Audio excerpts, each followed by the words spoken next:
ഇപ്പൊ സംഗതി എന്താ, ഈ അടുത്തിടെ പാലക്കാട് ഒരു മുസ്ലിം സ്ത്രീ തിരക്കുള്ള ഒരു റോഡിൽ വാഹനങ്ങൾക്ക് നടുവിലിരുന്ന് അവര് നിസ്കരിച്ചു. ആ, അപ്പൊ ആ നിസ്കരിച്ചപ്പോ ആദ്യം സ്വാഭാവികമായിട്ട് ആളുകൾ കരുതി ഇത് ഇങ്ങനെ ഇത്തരത്തിലുള്ള ചില ഡാഷ് ഷോകൾ പലയിടങ്ങളിലും നമ്മൾ പ്രകടനാത്മകമായിട്ട് തന്നെ കണ്ടിട്ടുണ്ട്. അത് ഒരു പൊതുസമൂഹത്തെ ഭീഷണിപ്പെടുത്തുന്നതിനെയും അവരെ മുൾമുനയിൽ നിർത്തുന്നതിനും അവരെ ഒരു ബ്ലാക്ക് മെയിലിംഗ് തന്ത്രമായിട്ടും ഒരു ഭീഷണിയായിട്ടും ഒക്കെ സ്ഥിരം പലയിടത്തും ഉപയോഗിക്കാറുണ്ട്. അത് ചിലയിടത്ത് ഉപയോഗിക്കാറില്ല, ചിലയിടത്ത് ഉപയോഗിക്കാറുണ്ട്. ഒറ്റപ്പെട്ട സംഭവങ്ങളാണ് ചിലത് വളരെ പ്ലാൻഡ് ആണ്.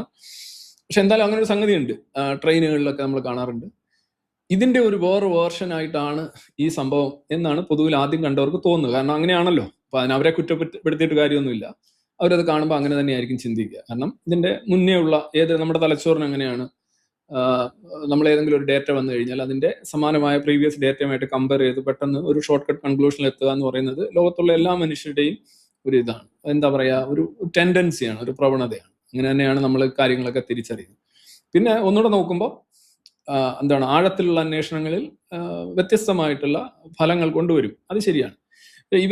എന്തിനാണ് അത് ചെയ്തതെന്ന് ചോദിച്ചു കഴിഞ്ഞാൽ പൊതുവിൽ പിന്നീട് തിരിച്ചറിഞ്ഞത് ഇവരുടെ ഭർത്താവ് മരിക്കുകയും ഇവർക്ക് പെൺമക്കളാണുള്ളത്. അപ്പം ഇവരുടെ സ്വത്തിന്റെ നല്ലൊരു ഭാഗം ഭർത്താവിന്റെ സഹോദരന്മാർ കൊണ്ടുപോയി.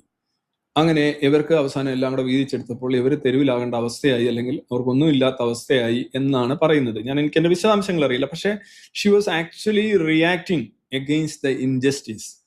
അവർക്ക് ജീവിതത്തിൽ നേരിടേണ്ടി വന്ന മതം അവരെ വേട്ടയാടിയ ആ ഒരു രീതിക്കെതിരെ, ആ ഒരു നിയമത്തിനെതിരെ തന്റെ പ്രതിഷേധം, ഇങ്ങനെ മാത്രമേ ആളുകൾ ശ്രദ്ധിക്കൂ എന്ന് കരുതി എന്നെ അറസ്റ്റ് ചെയ്യൂ എന്ന് പറഞ്ഞ ആ സ്ത്രീ ചെയ്തതാണെന്നാണ് പറയുന്നത്. ഇത് തന്നെയാണ് നമ്മൾ യൂണിഫോം സിവിൽ കോഡിന്റെ കാര്യത്തിലും ജെൻഡർ ഇക്വാലിറ്റിയുടെ കാര്യത്തിലും. ജെൻഡർ ഈക്വാലിറ്റി എന്ന് പറയുന്നത് ആക്ച്വലി പലരും കരുതിയിരിക്കുന്ന ഈ സിനിമയിലെ 1984 സിനിമ എടുത്തു വെച്ചിട്ട് അതിനകത്ത് കുറെ ഡയലോഗുകളും പാട്ടും ഒക്കെ എടുത്തിട്ട് അതിനകത്ത് സ്ത്രീ വിരുദ്ധതയുണ്ട്, അല്ലെങ്കിൽ അതിനകത്ത് പുരുഷ മേധാവിത്വം ഉണ്ട് എന്ന് പറഞ്ഞ് വളവളാന്ന് എഴുതി വിടുന്നതാണ് ഈ എന്താ പറയുന്ന സ്ത്രീപക്ഷ രാഷ്ട്രീയം എന്ന് കരുതുന്ന ഒരുപാട് പേരുള്ള ഒരു ലോകത്താണ് നമ്മൾ ജീവിക്കുന്നത്. അതല്ല, ജെൻഡർ ജസ്റ്റിസ് എന്ന് പറഞ്ഞു കഴിഞ്ഞാൽ എല്ലാ ജെൻഡറിലും ഉള്ള നമ്മളെ എന്താണ് പറയാ, നമ്മുടെ ലൈംഗിക താല്പര്യങ്ങളും ലൈംഗിക അവയവങ്ങളും എന്ത് തന്നെ ആയിരുന്നാലും മനുഷ്യരെല്ലാവർക്കും തുല്യമായ അവകാശങ്ങളും അധികാരങ്ങളും പദവികളും വേണം എന്നുള്ള ഒരു സ്റ്റേറ്റസിലും പ്രിവിലേജിലും എല്ലാം തുല്യത വേണമെന്നുള്ളതാണ്. അല്ല ആർക്കെങ്കിലും എന്തെങ്കിലും അധിക സംരക്ഷണം വേണമെന്നോ, അല്ലെങ്കിൽ ആർക്കെങ്കിലും എന്തെങ്കിലും 10 പൈസ കൂടുതൽ വേണമെന്നുള്ളതോ, അല്ലെങ്കിൽ ആരെങ്കിലും പറയുന്നത് വിശ്വസിക്കണം എന്നുള്ളതോ അല്ല ഈ ജെൻഡർ ജസ്റ്റിസ് എന്ന് പറയുന്നത്.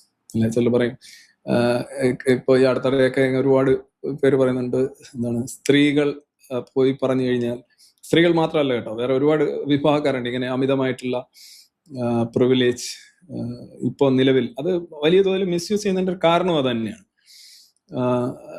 അവർ പറഞ്ഞാൽ വിശ്വസിച്ച് കേസെടുക്കണം എന്നാണ് പറയുന്നത്, FIR ഇടണം. അപ്പൊ അതിലൂടെ ആദ്യം മുന്നോട്ട് വെക്കുന്ന ഒരു കാര്യം ഈ ജെൻഡർ ഇനീക്വാലിറ്റിയാണ്. അതായത് ഒരു സ്ത്രീ ഒരു കേസ് പറയുകയാണ്, അല്ലെങ്കിൽ അവളുടെ മാനത്തെക്കുറിച്ച് എന്തിനെ കുറിച്ചും ആയിക്കോട്ടെ, നടന്നതായിക്കോട്ടെ നടക്കാത്തതായിക്കോട്ടെ, അവൾ പറയുന്നത് സത്യമാണ് എന്നും, അവൾ എപ്പോഴും സത്യം പറയുന്ന ഒരു ജെൻഡർ ഉണ്ടെന്നും സത്യം പറയാത്ത വേറൊരു ജെൻഡർ ഉണ്ടെന്നും ഒക്കെ ഒരു നീതിന്യായ വ്യവസ്ഥയില് വരികയാണെങ്കിൽ, അങ്ങനെ തെളിയുകയാണെങ്കിൽ അത് ഭയങ്കര പ്രാകൃതവും അനീതി നിറഞ്ഞതുമായിട്ടുള്ള ഒരു നീതിന്യായ വ്യവസ്ഥയാണ്. കള്ളം പറയുന്നവരും വഞ്ചിക്കുന്നവരും നല്ലവരും മോശമായിട്ടുള്ള ആളുകളും വ്യത്യസ്തമായിട്ടുള്ള മാനസിക ഘടനകളുള്ളവരും എല്ലാ ജെൻഡറിലും ഉണ്ട്. ഒരാൾ പറയുന്ന കഥയ്ക്ക് പ്രത്യേകിച്ച് പ്രാധാന്യമൊന്നുമില്ല. അയാളുടെ ഭാഗത്ത് നിന്ന് സംഭവം പറയുകയാണ്, അയാൾ സ്വയം ഇരവൽക്കരിച്ചുകൊണ്ട് സംസാരിക്കുകയായിരിക്കും. അത് ശരിയാവണമെന്നില്ല. വ്യക്തികൾക്ക് അതീതമായിട്ടുള്ള വസ്തുനിഷ്ഠമായിട്ടുള്ള തെളിവുകൾ അത് രാഷ്ട്രീയത്തിലായാലും നീതിന്യായ വ്യവസ്ഥയിലായാലും ഉണ്ടാകണം എന്നുള്ളതാണ് നമ്മൾ സ്ഥിരമായി മുന്നോട്ട് വെക്കുന്ന ആശയം. വ്യക്തി പറയുന്ന അല്ല. വ്യക്തി എന്ത് പറഞ്ഞാലും, ഇപ്പോൾ ഒരാൾ കരഞ്ഞ് നിലവിളിച്ചായിരിക്കും ഒരു കാര്യം പറയുന്നത്. So what? ഞാൻ ഇന്നത് പറയാൻ കാരണം ഇന്നത്തെ അഫ്ഗാനിസ്ഥാനിലെ നിയമം കൂടെ കമ്പയർ ചെയ്താണ് പറയുന്നത് കേട്ടോ.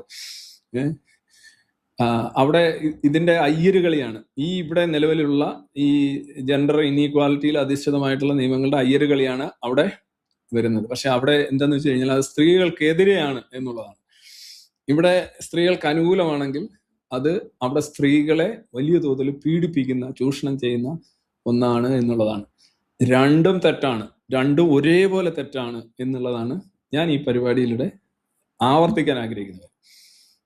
ആണായാലും പെണ്ണായാലും ട്രാൻസ്ജെൻഡർ ആയാലും ആരായിക്കോട്ടെ, തുല്യത അത് മനസ്സിലാക്കണം. അങ്ങനെ വേണം നിയമങ്ങളുണ്ട്. അങ്ങനെ നിയമങ്ങൾ ഉണ്ടാക്കാതെ വേറെ എന്ത് ചെയ്തിട്ടും ഒരു കാര്യമില്ല.